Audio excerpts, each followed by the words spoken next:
క్రీస్తునందు ప్రియమైన దేవుని బిడ్డలారా, మరొక క్రిస్మస్ వర్తమానం అందించడానికి కృప చూపిన దేవునికి మొదటగా నేను వందనస్తుడిని. అలాగే నన్ను ప్రేమించి నా పరిచర్యను ప్రేమించి మా తల్లిగారు మరి టీవీ పరిచర్య కొరకు స్పాన్సర్ చేస్తూ ఉన్నారు. నా పట్ల నా పరిచర్య పట్ల మా తల్లిగారికి ఇచ్చిన ఆ భారాన్ని బట్టి, ఆ ప్రేమను బట్టి, ఆ ప్రోత్సాహాన్ని బట్టి నేను దేవుడిని ఎంతైనా స్తుతిస్తూ ఉన్నాను.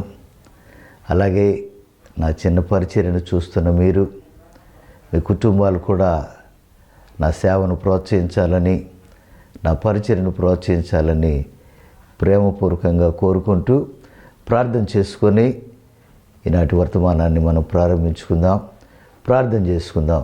మొదటిగా దేవుని సహాయం కొరకు ప్రార్థన చేసుకుందాం. పరిశుద్ధుడా, మీ పాదాలకు వందనాలు, స్తోత్రాలు చెల్లిస్తూ ఉన్నాం. అయోగ్యులము, అల్పులము, ఎన్నికలేని నన్ను ఎన్నుకున్నావు తండ్రి. ఈ విజయవాడ పట్టణంలో నీ పరిచర్యలు సాగిపోవటానికి మీరు కృపనిచ్చారు, మీకు వందనాలు.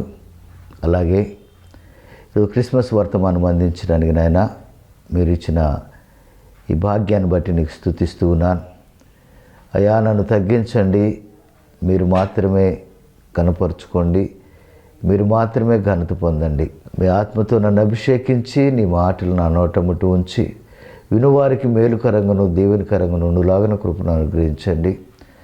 వాక్యం వింటున్న వారి ఎవరైనా ప్రభువా అయా బలహీనతలో ఉంటే, వ్యాధుల్లో ఉంటే, వేదనలో ఉంటే తండ్రి దర్శించి ఈ వాక్యం ద్వారా నాయన వారిని ధైర్యపరిచి, ఈ వాక్యం ద్వారా వారిని బలపరిచి, ఈ వాక్యం ద్వారా వారిని స్వస్థపరిచి నీ బిడ్డలుగా మార్చుకోమని, రావాల్సిన దీవెనలు ఆశీర్వాదాలు దయచేయమని యేసు నామమున అడుగుచున్నాము తండ్రి.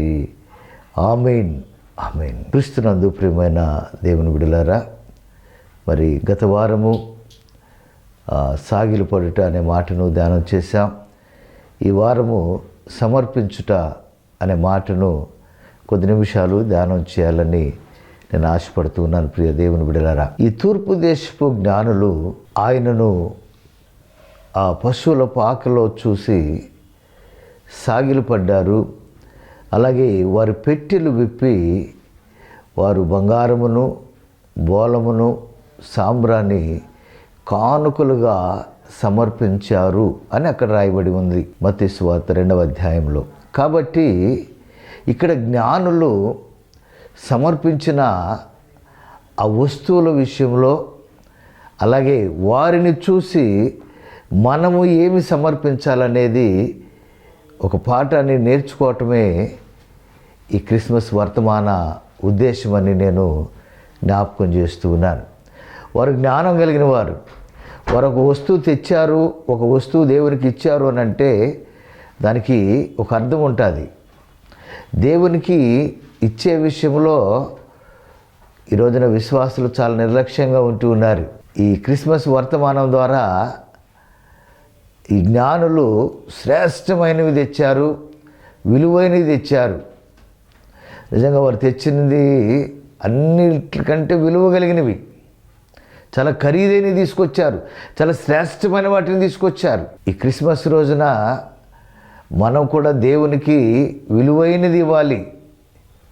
విలువైన ఇవ్వగలిగితేనే అది క్రిస్మస్. మీకు మాట జ్ఞాపకం చేస్తాను ప్రియ దేవుని బిడ్డలారా, నాకు ఇవ్వటము అని నా ఉద్దేశం కాదు, కానీ ఇచ్చే శ్రేష్టమని ఇవ్వాలా అనేది చెప్పాలనేది నా ఉద్దేశం. ఆదాము కుమారులు కయ్యోను, హేబేలు ఇద్దరూ దేవుని మందిరానికి వెళ్ళారు. ఇద్దరు కూడా అర్పణలు తీసుకెళ్ళారు. కానీ దేవుడు హేబేలు అర్పణను అంగీకరించాడు, కయ్యోను అర్పణను తిరస్కరించాడు. అంటే వారి ఉద్దేశాలు మంచివే, వారు కానుకలు ఇవ్వాలనే ఆలోచన మంచిదే, కానీ ఇచ్చిన వాటిల్లో హేబేలు శ్రేష్టమైనది ఇచ్చినని రాయబడింది. అంటే నేను ఎందుకు ఈ మాట జ్ఞాపకం చేస్తున్నానంటే, దేవుడికి ఇచ్చేది కుంటిది, గుడ్డిది, ఎవరికి ఉపయోగం లేని ఇవ్వకూడదు. కొంతమంది కానుకలు ఇచ్చేటప్పుడు కూడా ఎక్కడ చల్లని నోట్లు తీసుకొచ్చి మందిరంలో ఇస్తూ ఉంటారు. ఇది ఏదో బ్యాంకులో నోట్లు మార్చుకున్నట్టుగా. మందిరంలో అయితే మారుతాయిలే, ఎవరు తీసుకున్నది ఎవరు తీసుకోకపోయినా మందిరంలో పాస్టర్ గారు తీసుకుంటారని. చాలా తప్పు. నువ్వు ఇచ్చే కానుక దేవుడు చూస్తాడు. దాన్ని బట్టి దేవుడు నీకు ప్రతిఫలం ఇస్తాడు, దేవుడు నీకు ఆశీర్వాదం ఇస్తాడు. గుర్తుపెట్టుకోండి. ఈ తూర్పు దేశపు జ్ఞానులు బంగారము విలువైనది. ఈ లోకంలో బంగారం అంత విలువ ఏది లేదు. అందరు బంగారాన్ని కోరుకుంటారు. వారు ఆ బంగారాన్ని ప్రభువుకి ఇచ్చారు. అంటే దాని అర్థం ఏంటంటే ఆయన ఒక విలువ కలిగిన దేవుడు. ఆయన విలువైన వాటిని అంగీకరించే దేవుడు. బంగారము ఘనతకు సాదృశ్యం.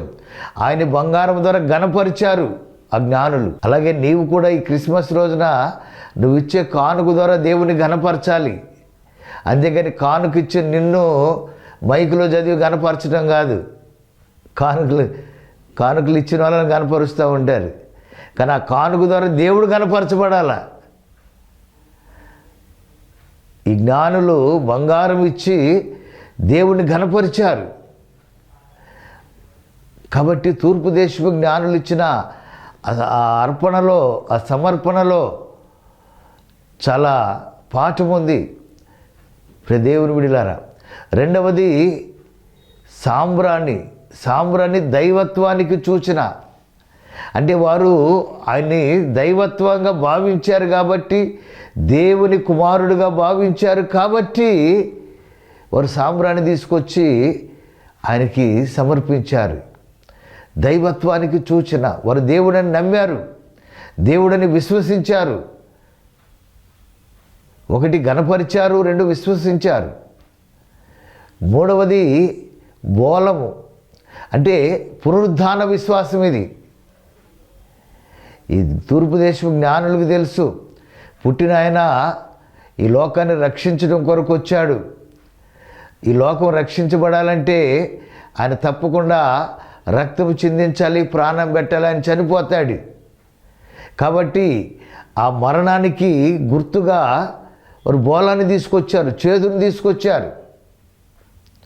అంటే ఆయన జననం ఉంది, పునరుద్ధానం ఉందని ప్రపంచానికి ఆ కానుక ద్వారా వారు తెలియపరిచారు.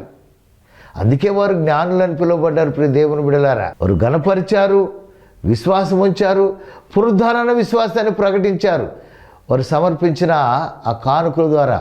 ఇంకా ఒక మాట చెప్తాను, వారు కానుకలు సమర్పించే ముందు వారిని వారు దేవునికి సమర్పించుకున్నారు.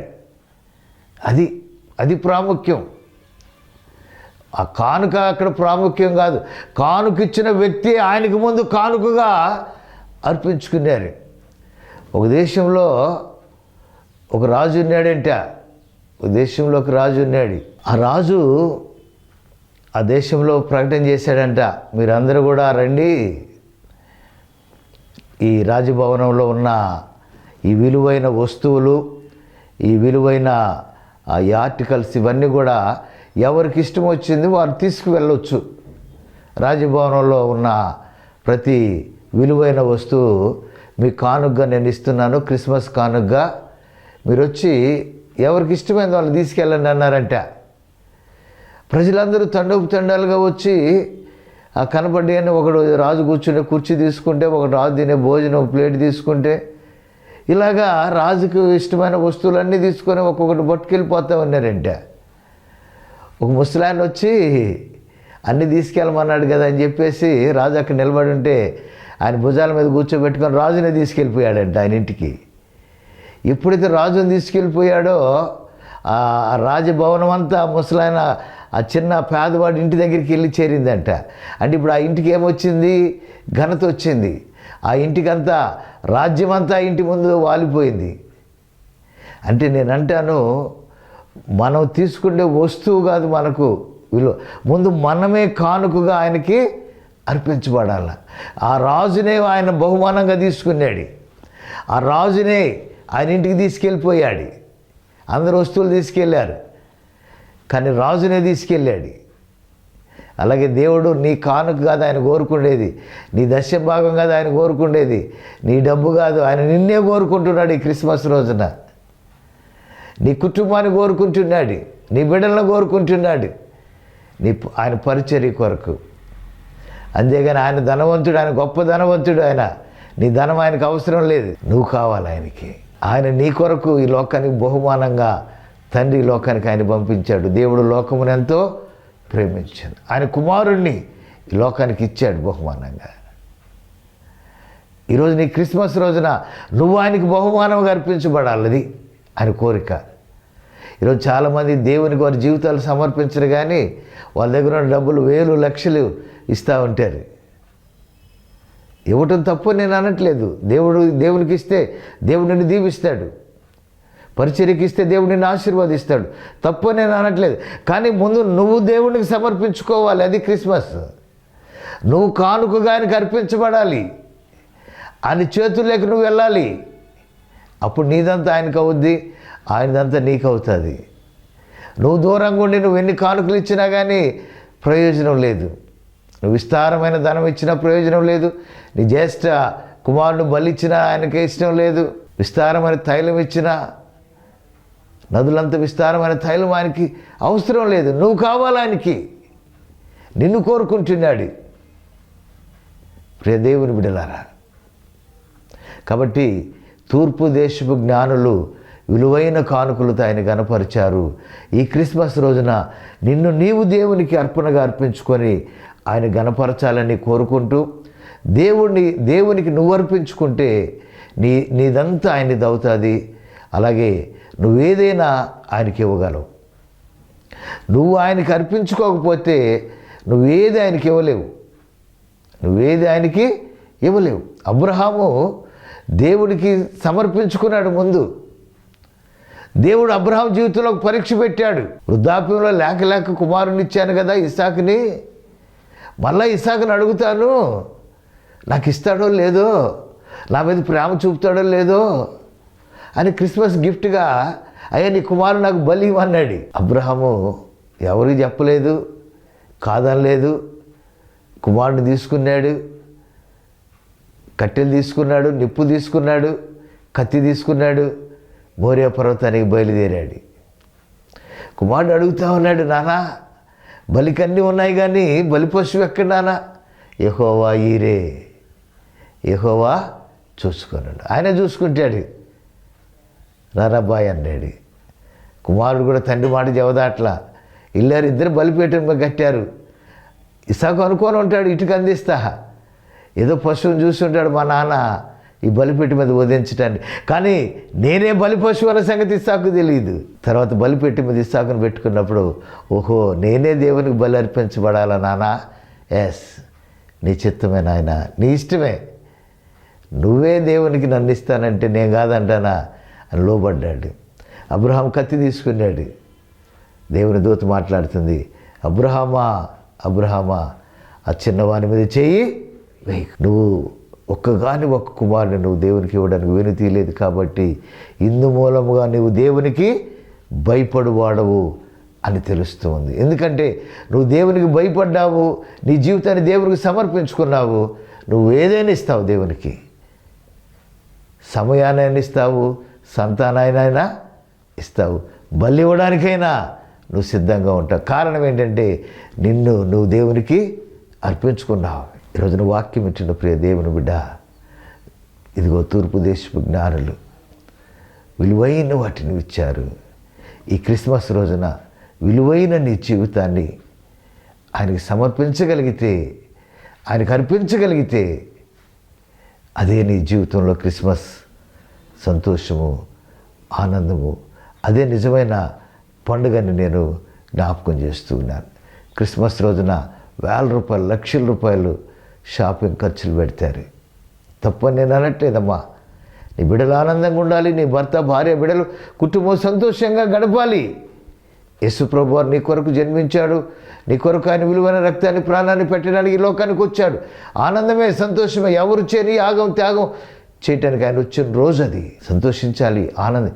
నేను అంటాను ఆయన సంతోషించాలి, ఆ యేసు ప్రభులు వారు సంతోషించాలి. అది నిజమైన క్రిస్మస్. ఆయన సంతోషించాలంటే, ఆయన ఎప్పుడు సంతోషిస్తాడంటే నీవు ఆయనకి సమర్పించుకోవాలి. అందుకే లూకాసు వార్త 15వ అధ్యాయంలో 3 ఉపమానాల్లో చెప్పాడు ఆ సంతోషం, ఆనందం. మారు మనసు అక్కరలేని 99 మంది నీతిమంతుల కంటే సంతోషము కంటే మారు మనసు పొందు ఒక్క పాపి విషయమై పరలోకమందు ఎక్కువ దేవుడు పరలోకంలో ఉంటాడు, సియోనులో ఉంటాడు. ఆ సియోనులో ఉన్న ఆ దేవుడు సంతోషించాలి. అది పండగ, అది క్రిస్మస్.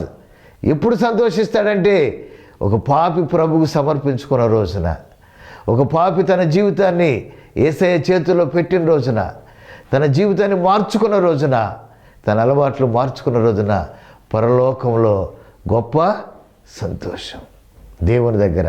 అలాగే రెండవ ఉపమానంలో దేవుని దూతల దగ్గర ఇలాగా సంతోషం జరిగినట్టుగా మనము ఆ 3 ఉపమానాల్లో చూస్తాం. అలాగే తప్పిపోయిన కుమారుడు చెడిపోయాడు, పడిపోయాడు, పందులు మేపుకునే స్థితికి వెళ్ళాడు. కానీ తిరిగి తండ్రి దగ్గరకు వచ్చినప్పుడు, తండ్రి నేను నీ ఎదుటను పరలోకమైన పాపను క్షమించని అడిగే అవకాశం కూడా తండ్రి ఇవ్వకుండా కౌగులించుకున్నాడు, గనపరిచాడు. పెద్ద కుమారుడితో చెప్తున్నాడు, ఇదిగో తప్పిపోయి నా కుమారుడు దొరికాడు, చనిపోయి బ్రతికాడు. అది క్రిస్మస్, అది నిజమైన ఆనందం, దేవుడి సంతోషం. ఒక పాపి రక్షింపబడ్డప్పుడు పరలోకంలో సంతోషం. ఒక వ్యక్తి తన జీవితాన్ని, తన పాత జీవితాన్ని విడిచి ఒక కొత్త జీవితానికి నడవడానికి తీర్మానం చేసుకున్న రోజే నిజమైన క్రిస్మస్. ఆ సమర్పణ, అర్పణ దేవుడు కోరుకుంటూ ఉన్నాడు. ఎప్పుడైతే మన దేవునికి అర్పించుకుంటామో దేవునికి ఏదైనా ఇస్తాం. దేవునికి ఏమి ఇవ్వాలో ఒక 3-4 విషయాలు నేను జ్ఞాపకం చేసి నేను ముగిస్తాను ప్రియ దేవుని బిడ్డలారా.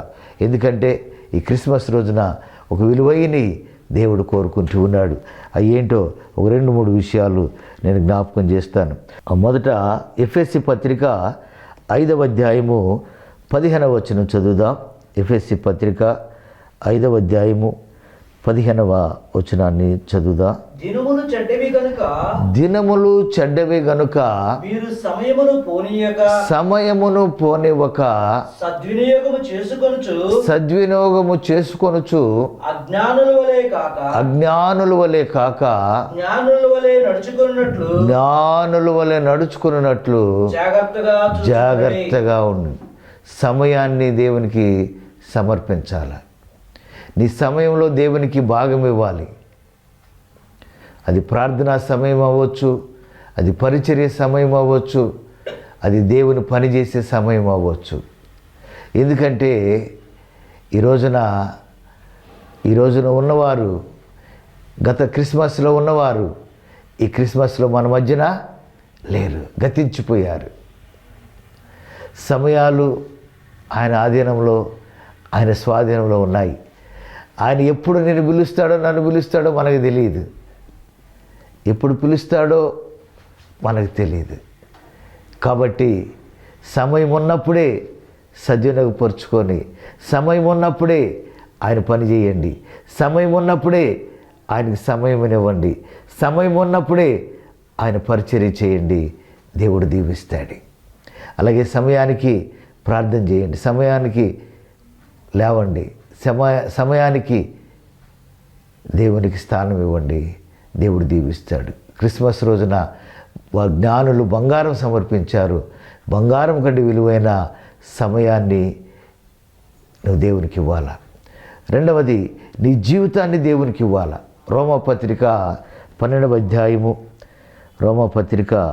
అధ్యాయము మొదటి వచనం మనం చూసినట్లయితే, కాబట్టి సహోదరులారా పరిశుద్ధమును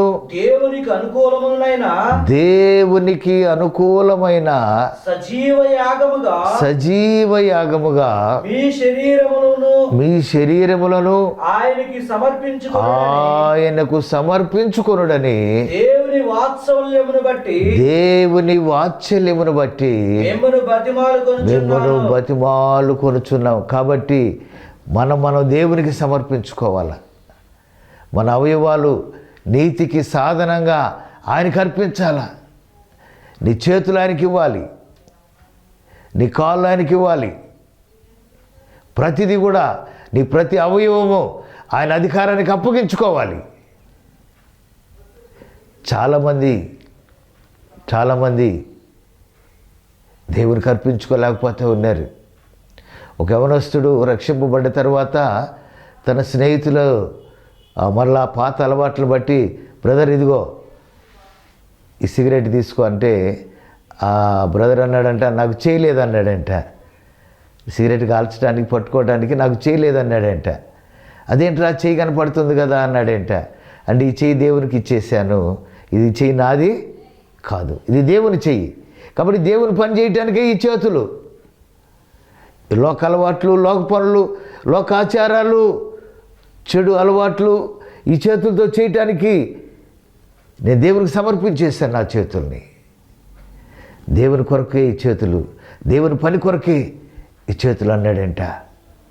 నేను మనవి చేస్తూ ఉన్నాను, ఈరోజు మన అవయవాలని, మన జీవితాన్ని, మన శరీరాల్ని ఆయనకి సజీవ యాగముగా అర్పించుకోవాలి. అది నిజమైన క్రిస్మస్లో దేవునికి ఇవ్వవలసిన అర్పణలు.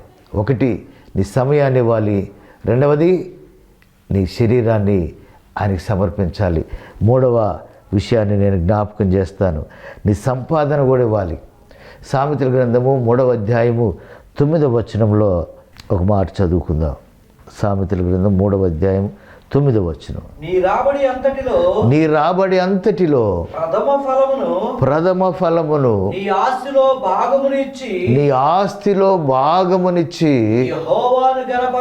యెహోవాను గణపరచుము. ఈ క్రిస్మస్ రోజున నువ్వు ఒక తీర్మానం చేసుకోవాలి. ప్రభు నాకు ఆరోగ్యం ఇచ్చి, దేవుడు నాకు ఆవిష్కారాన్ని ఇచ్చి, ఒక మంచి ఉద్యోగాన్ని ఇచ్చి, కష్టపడటానికి, సంపాదించడానికి దేవుడు నాకు అవకాశం ఇచ్చాడు. కాబట్టి దేవుడిచ్చిన దాంట్లో దేవుని భాగమైనటువంటి దశమ భాగము దేవుని సొమ్ము. కాబట్టి నా జీవితంలో దేవుడిచ్చిన దాన్ని, నా దశమ భాగాన్ని నేను దేవునికి ఇవ్వాలి అని ఒక తీర్మానం చేసుకోండి. దేవుడు నీ 90% నిన్ను వాడుకోమంటున్నాడు. కేవలం 10 వంతు మాత్రమే ప్రభు అడుగుతూ ఉన్నాడు. అందుకే మలాకి గ్రంథంలో అంటాడు కదా, నీ మందిరంలో ఆహారం ఉండనట్లు 10 వంతంతా తీసుకొచ్చి నీ మందిర ధననిధిలో నువ్వు ఇవ్వాలి.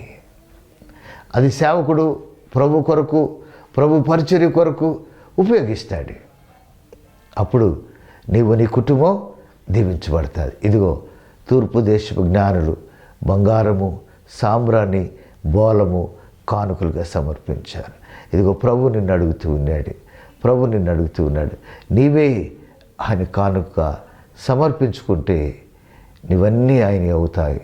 కాబట్టి సమయాన్ని ఆయనకి ఇవ్వగలవు, నీ సంతానాన్ని ఆయన సేవకి ఇవ్వగలవు, నీ సంపాదనను ఇవ్వగలవు, నీ శరీరాన్ని సజీవ యాగముగా ఆయనకి సమర్పించుకోగలవు. ఈ రోజున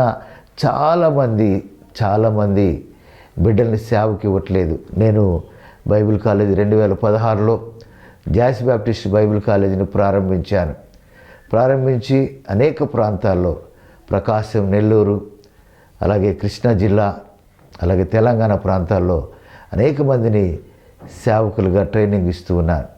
అప్పుడు తల్లిదండ్రులు మాట్లాడితే వాళ్ళు అంటారు, మా అబ్బాయి బాగా చదువుతున్నాడు, మా అబ్బాయి డాక్టర్ అవ్వాలండి, మా అబ్బాయి ఇంజనీర్ అవ్వాలండి, సేవ ఇప్పుడే ఎందుకులండి అంటున్నారు.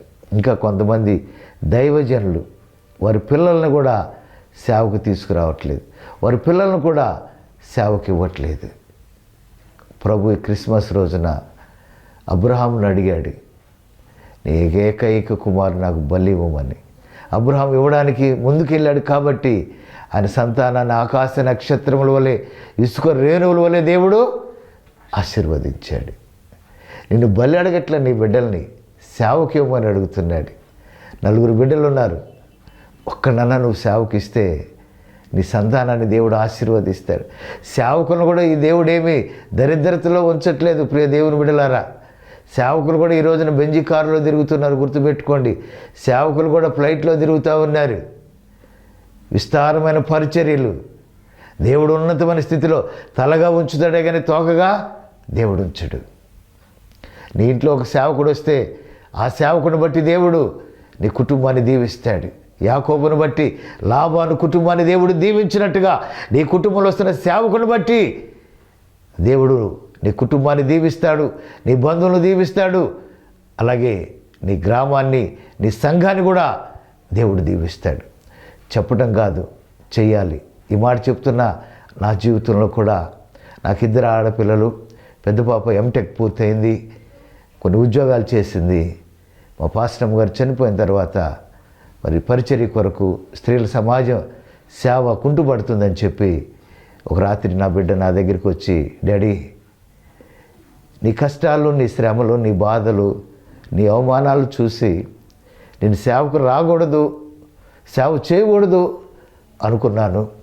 కానీ మంచి ఉద్యోగాలు చేయాలి, మంచి లగ్జరీ లైఫ్ అనుభవించి నిన్ను సుఖపెట్టాలి, నిన్ను సంతోషపెట్టాలి అనుకున్నాను. కానీ ఎంత డబ్బు ఇచ్చినా దేవుణ్ణి సంతోషపెట్టలేను, నిన్ను సంతోషపెట్టలేను డాడీ. నువ్వు అనేక మంది సేవకులను అభిషేకిస్తున్నప్పుడు నీ ముఖంలో ఆనందం నేను చూశాను. అలాగే ఒక కూతురుగా నాకు బాప్తిసం ఇచ్చావు నాన్న. అలాగే నీ చేతుల గుండా నన్ను సేవకు అభిషేకించమని నా బిడ్డ అడిగినప్పుడు నేను ఎంతో ఆనందపడ్డాను, నేను ఎంతో సంతోషపడ్డాను. ఈ నెల 17వ తారీఖు మా సంఘ సెమీ క్రిస్మస్ రోజున నా పెద్ద కుమార్తెని హెప్సిబాను దేవుని పరిచర్య కొరకు అభిషేకిస్తూ ఉన్నాను. 480 మంది సేవకుల్ని చేతితో అభిషేకించాను. కానీ అంతకంటే ఆనందం, నా గర్భాన్ని పుట్టిన నా బిడ్డను నేను బ్రతికున్నాగానే సేవకురాలుగా చూడబోతున్నాను. ఎంత ఆనందం, ఎంత సంతోషం. వాక్యం వింటున్న వారిలో సేవకులు ఉండొచ్చు, సేవకుల బిడ్డలు ఉండొచ్చు. కష్టాలు, కన్నీటి అనుభవాలు ఉంటాయి, ఉండవని నేను అన్నాను. కానీ దేవుని సన్నిధిలో నిలబడి ఆ భాగ్యం దేవుడు మనకిచ్చాడు, ఆ యాజకత్వాన్ని దేవుడు మనకిచ్చాడు, ఆ వంశాన్ని దేవుడు మనకిచ్చాడు. ఎవరికి లేని గొప్ప ఘనత దేవుడు మన యాజక దైవ సేవకుల కుటుంబాల్లో మన బిడ్డలకు దేవుడే పోతున్నాడు. నీ బిడ్డలు కూడా నువ్వు సేవకు సమర్పించు. ఉద్యోగం చేసుకుంటూ కూడా సేవ చేయొచ్చు. దేవుని పరిచర్య కొరకు ట్రైనింగ్ ఇవ్వండి, ట్రైనింగ్ ఇప్పించండి, సేవకు అభిషేకించండి. గొప్ప సేవకులుగా ఈ భూమిని తలకిందులు చేయాలి. ఈ విజయవాడని ప్రభు కొరకు సంపాదించాలి. సేవకుల కుటుంబాల్లోని సేవకులు రావాలి. డాక్టర్ బిడ్డలు డాక్టర్లు అవుతున్నారు, ఇంజనీర్ బిడ్డలు ఇంజనీర్, యాక్టర్ బిడ్డలు యాక్టర్లు అవుతున్నారు. కానీ సేవకుడు బిడ్డలు సేవకుడు కాలేకపోతున్నాడు. నన్ను క్షమించండి, ఎవరిని బాధ పెట్టాలని నా ఉద్దేశం కాదు. ఇంకా అనేక మంది కోత విస్తారంగా ఉంది, పనివారు కావాలా. వాక్యం వింటున్నప్పుడు ఎవరి బిడ్డ ఒకవేళ సేవ చేయాలని నీకు ఆశ ఉంటే ఒక మంచి ట్రైనింగ్లో చేరు, ఒక మంచి సేవకుడుగా తరిపిదయ్యి ఎవరు వెళ్ళని ప్రాంతాలకి సేవకు వెళ్ళండి. ఎవరు లేని సంఘాలు తక్కువగా ఉన్న ప్రాంతాల్లో సంఘాలు కట్టండి, అనేక ఆత్మలు సంపాదించండి. ప్రభు దగ్గర మంచి నమ్మకమైన మంచి దాసుడా అని పిలువబడండి. అలాగే పౌలు గారు అంటే నా కొరకు నీతి కిరీటం ఉంచబడింది, నీ కొరకు కూడా బహుమానం దేవుడు సిద్ధపరచునుగాక. తలవచ్చండి, ప్రార్థన చేసుకుందాం. ప్రభువా నీకు వందనాలు నాయనా. అవునయ్యా, తూర్పు దేశపు జ్ఞానులు విలువైన బంగారము, విలువైన సాంబ్రాన్ని, విలువైన బోలాన్ని సమర్పించి, అలాగే మేము కూడా అబ్రహాములాగా మా బిడ్డలని సేవకు సమర్పించే భాగ్యాన్ని దయచేయమని ప్రార్థన చేస్తూ ఉన్నాను. అలాగే అనేక మంది బిడ్డలు సేవకు రావడానికి సహాయం చేయమని ప్రార్థిస్తున్నాను. అనేక సంఘాల్లో కాపురలు ప్రభువా విశ్వాసుల్ని తయారు చేయటం కాదు కానీ ప్రభువా, విశ్వాసుల్ని సంపాదించడం తప్పు కాదు కానీ ప్రభువా, ఆ విశ్వాసుల్ని సేవకులుగా మలిచే ఆ భాగ్యం ప్రతి సేవకుడికి, ఆ భారం ప్రతి సేవకుడికి ఇంకా అనేక సేవకులు రావాలి ప్రభువా. అటు కృప ప్రతి సంఘాలు, ప్రతి కుటుంబాలు దయచేయమని ప్రార్థిస్తూ ఈ క్రిస్మస్ రోజున ఒక మంచి కానుకగా మా బిడ్డలని సేవకు అర్పించే కృపణ భాగ్యం నాకు, మాకందరూ కూడా దయచేయమని, మీరు ఘనత పొందమని, మమ్మల్ని వాడుకోమని యేసు నామమున అడుగుచున్నాము తండ్రి. ఆమేన్, ఆమేన్. తండ్రి అయిన దేవుని ప్రేమ, కుమారుడైన యేసుక్రీస్తు కృప, పరిశుద్ధాత్మ అన్యోన్య సహవాసము, సన్నిధి, కాపుదల, భద్రత వాక్యం వింటున్న ప్రియ బిడ్డలకి, లోకంలోని సకల పరిశుద్ధులకు, ముఖ్యంగా సేవకులకి, సేవకుల కుటుంబాలకి, సేవకుల బిడ్డలకి, సేవకు రాబోతున్న ఎవరి బిడ్డలకి తోడై ఉండునుగాక. Amen, amen. God bless you. అందరికీ వందనాలు.